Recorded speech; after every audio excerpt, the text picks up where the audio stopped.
राधे राधे, जय श्री कृष्णा। वीना नाम की एक लड़की थी। उसका दुनिया में कोई नहीं था, न माँ न बाप न भाई। तो वह अपनी चाची के पास रहती थी और चाची उसके साथ बहुत ही अन्याय करती थी। चाचा तो बहुत लाड़ प्यार से रखता था, लेकिन चाची अन्याय करती थी और सारा घर का काम वीना से ही करवाती और अपनी बेटी को अच्छे लाड़ प्यार से रखती। और एक दिन तो चाची ने हद ही पार कर दी। उसने गुंडों से फ़ोन कर दिया कि मैं वीना को लेकर के और बाज़ार आ रही हूँ और मैं वहाँ छोड़ दूँगी और तुम उसे उठाकर ले जाना। और चलते समय फिर से वह कॉल करती है कि मैं चल रही हूँ घर से और तुम आ जाना, जो मैंने काम बोला है वो मेरा कर देना। तो कहता है कि ठीक है। और उसने उस लड़की को बेच दिया 5 लाख रुपए में। 5 लाख रुपए में बेच दिया और वह वीना को अपने घर से ले जाती है कि बेटी चलो आज तुम्हें नई चप्पल दिलवा कर लाती हूँ। तो वीना कहती है चाची मेरे लिए नई चप्पल। वो हैरान हो जाती है क्योंकि चाची उसे कभी भी कुछ भी दिलवाती तो क्या, खाना तक भी आधी बार तो देती है और आधी बार वह भूखी ही सो जाती है और काम के लिए बार बार पिटाई करती थी। तो कहती है हाँ बेटा तुम्हारे लिए आज नई चप्पल दिलवा कर लाऊंगी, चलो मेरे साथ। तो वह अपनी चाची के साथ खुश होकर के चली जाती है और बाज़ार में जाकर जूते वाली दुकान पर जा कर के और वीना को छोड़ देती है और दुकान वालों से चाची बोलती है कि वीना के लिए नई चप्पल दिखाओ। तो वह दुकान वाला चप्पल दिखाने लगता है वीना को और तभी उसके पास और ग्राहक आ जाते हैं दुकान वाले के पास।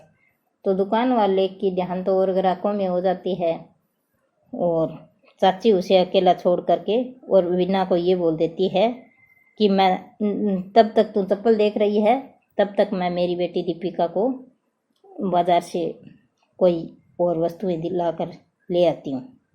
तो वीना कहती है ठीक है चाची मैं देख लेती हूँ चप्पल। तो वीना वहाँ चाची का इंतज़ार करती है और चाची वीना को उसी दुकान पर छोड़कर चली जाती है। तभी एक व्यक्ति आता है और कहता है बेटा आपका नाम वीना है? तो वो कहती है हाँ अंकल। तो वो कहता है तुम्हारी चाची ने मेरे पास कॉल किया है कि वह बाज़ार में रह गई है और मैं घर पर आ गई, इसलिए चलो मैं तुम्हें घर पर छोड़ देता हूँ।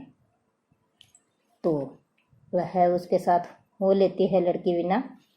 और रास्ते में वीना बोलती है अंकल ये तो हमारा घर का रास्ता नहीं है। तभी वो कहता है इसी रास्ते से भी तुम्हारा घर आ जाएगा।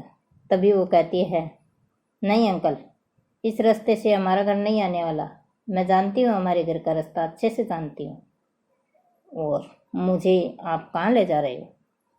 तो वो कहता है चुपचाप चल। तभी वो कहती है नहीं अंकल कल जन्माष्टमी है और मेरा व्रत है जन्माष्टमी का और मुझे घर जाना है, मुझे प्लीज़ घर छोड़ दो। लेकिन वह उसको धमका देता है। तो वीना ने उसके हाथ को काट लिया, दांतों से काट लिया और हाथ छुड़ा करके और भाग निकली। और भाग करके कुछ ही दूर जाती है तभी वहाँ एक औरत मिलती है उसे। उससे कहती है आंटी जी मेरे पीछे एक आदमी पड़ा हुआ है। तो पूछती है बेटा तुम कहाँ से हो? तो कहती है मेरी चाची ने मुझे बाज़ार दुकान के अंदर छोड़ दिया था और एक अंकल ने बोला कि मैं तुम्हें घर छोड़ दूंगा और वो मुझे अपने साथ चलने के लिए बोल रहा है और कहीं ले जा रहा है। तो कहती है कोई बात नहीं बेटा आओ तुम मेरे साथ चलो, अब डरो मत। वह अपने घर ले जाती है और घर ले जाने के बाद वह अनाथ आश्रम में ले जाती है और अनाथ आश्रम में उसकी देखभाल अच्छे से करती है, सभी बच्चों के साथ उन्हें छोड़ देती है और कहती है बेटा तुम चिंता मत करो।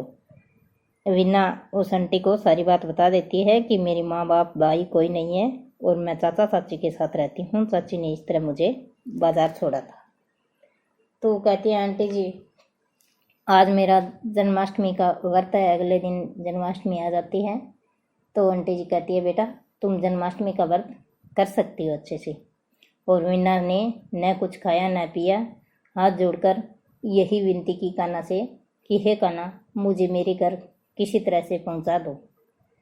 तो वही चमत्कार हो जाता है कि उधर उसका फ़ोन, गुंडे का फ़ोन आ जाता है उसकी चाची के पास, और घर पर उस गुंडे का फ़ोन आ जाता है।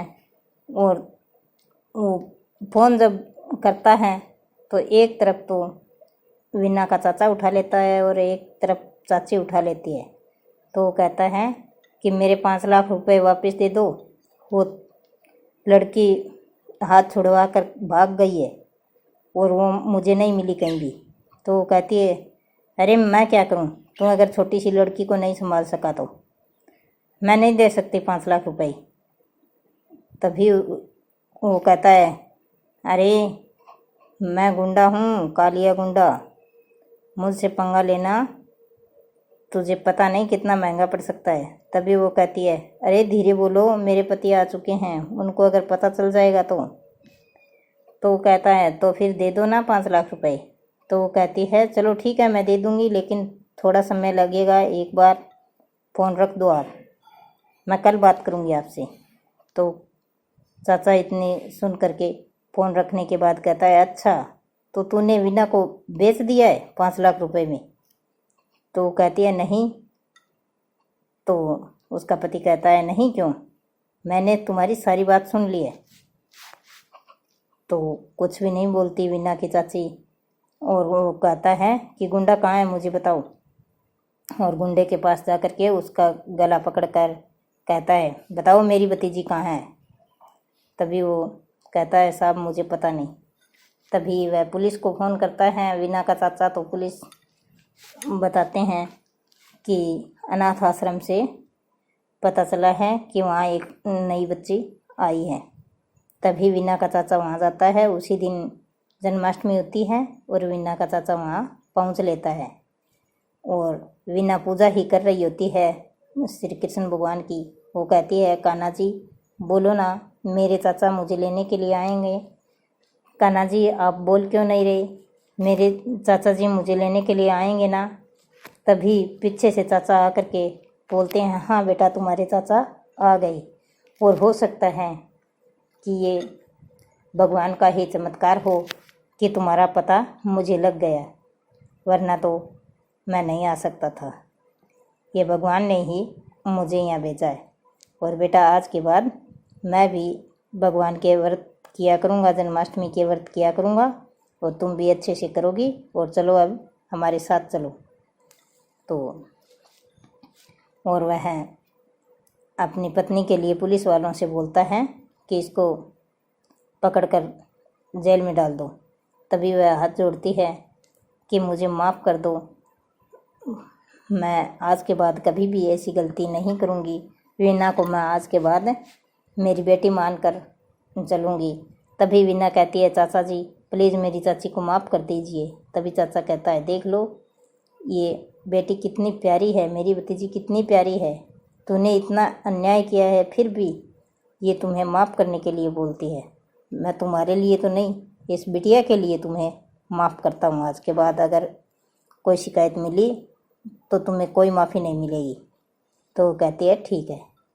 और अनाथ आश्रम वाली जो मैडम होती है वह भी खूब डांटती है वीना की चाची को।